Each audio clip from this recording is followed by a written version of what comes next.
Hey everybody, and welcome to the Music Room. We're going to do a very beautiful song today, which is the Rain Song by Led Zeppelin and Jimmy Page. And if you're like me, you've tried to play this song over the years in standard tuning. And while it is possible, it certainly never sounds like it does when Jimmy does it. And that's because the song is in alternate tuning.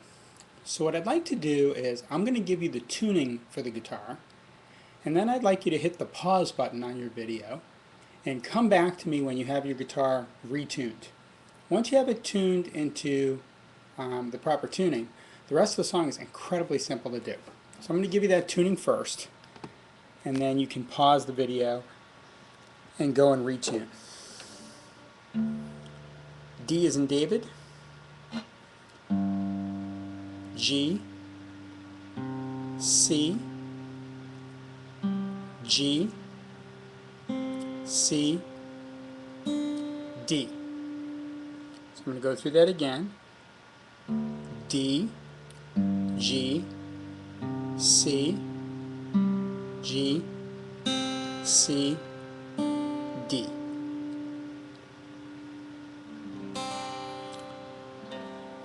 I believe this is called D suspended second tuning. So now hit your pause button and go and retune and come back to me. Okay, you back? Alright. In order to do the Rain Song, I'm going to teach you a couple of very easy chords.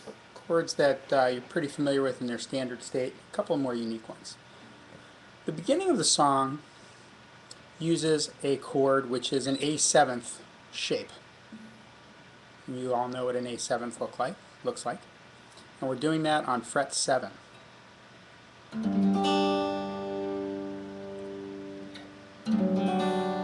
That drops to fret 6. Fret 5. And ultimately to fret 3. Now we're going to jazz that up just a little bit, but that's the basic layout of this section of the song. 7, 6, 5, 3. Okay, here's how we're going to jazz it up. 7, 6. When we go to this fret, we have our A7th position on the 5th fret, but we're also adding these two fingers on the back. We're adding string number 4 on fret 4. I'm sorry, going up. String number 3 from the bottom on fret 4, string number 2 from the bottom on fret 3. Then our pinky's coming off. Now this is our reach. We have to reach down to the 2nd fret, 2nd string with our index finger. So here it is again.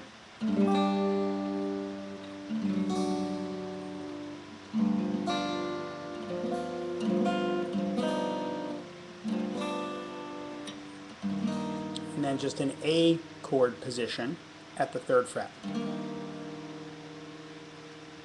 One more time.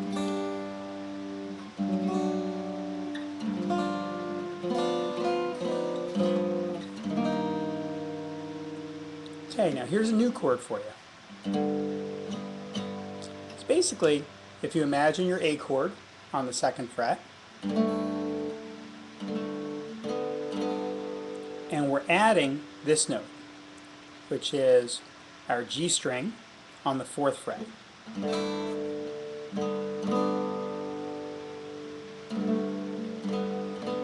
Okay, here's a quick run through again.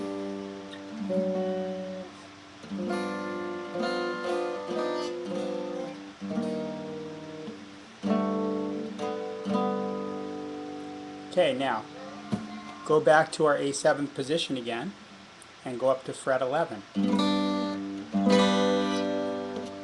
Fret 11, 9, 12, 11, 4,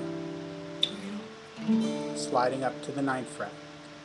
Again, it's that same A7th chord shape.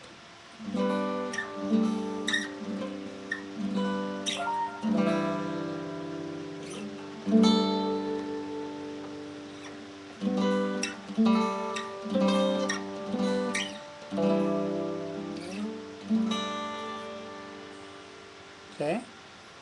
maybe if I give you a bit of an angle you can see it better.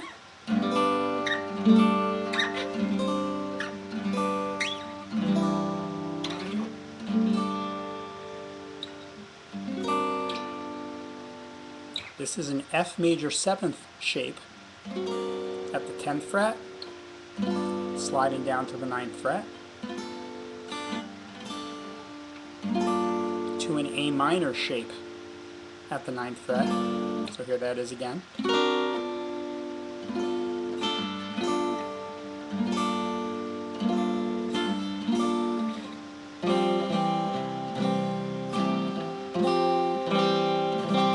Okay, what we're doing here, we're holding the 5th fret on the high E string, and on the D string we're going fret 5, 4,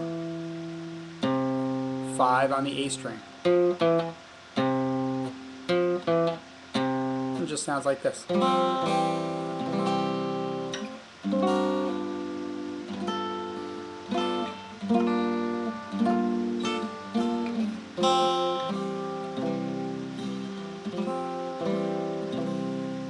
Now back down to that chord we were using before. And what we're doing here, as you recall, is an A chord position that we're hammering on the 4th fret on the G string. Now I want you to picture this as our bass note, and what we're going to do is we're going to walk the bass note upwards.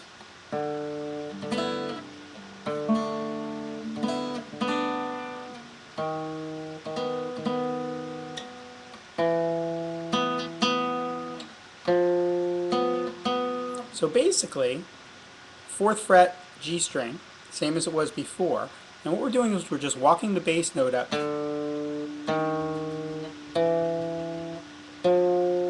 like that.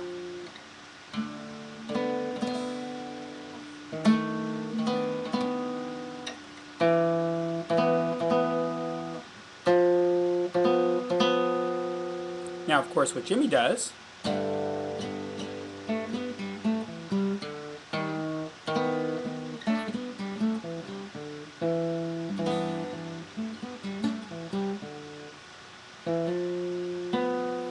now reach over, 2nd fret, big reach. Okay, here it is one more time.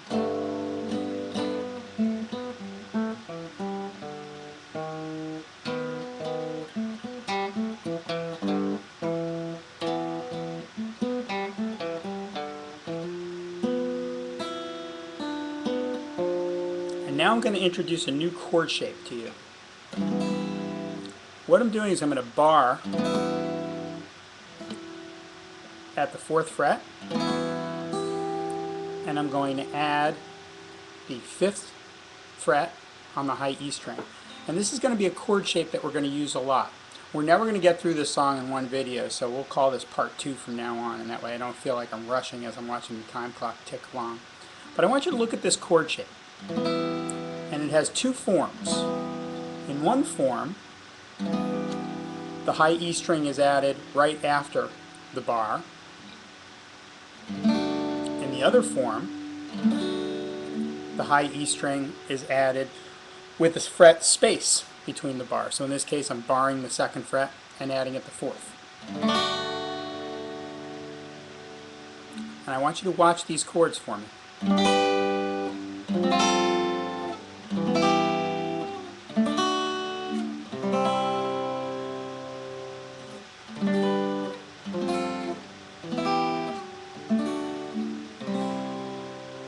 So basically, there's always a 1 fret gap in between these chords, in between the bar and the 5th and the high string fretted. There's always a space except when it's at the 4th fret. We're going to call this the end to part 1, and we're going to pick right up in part 2 in just a second.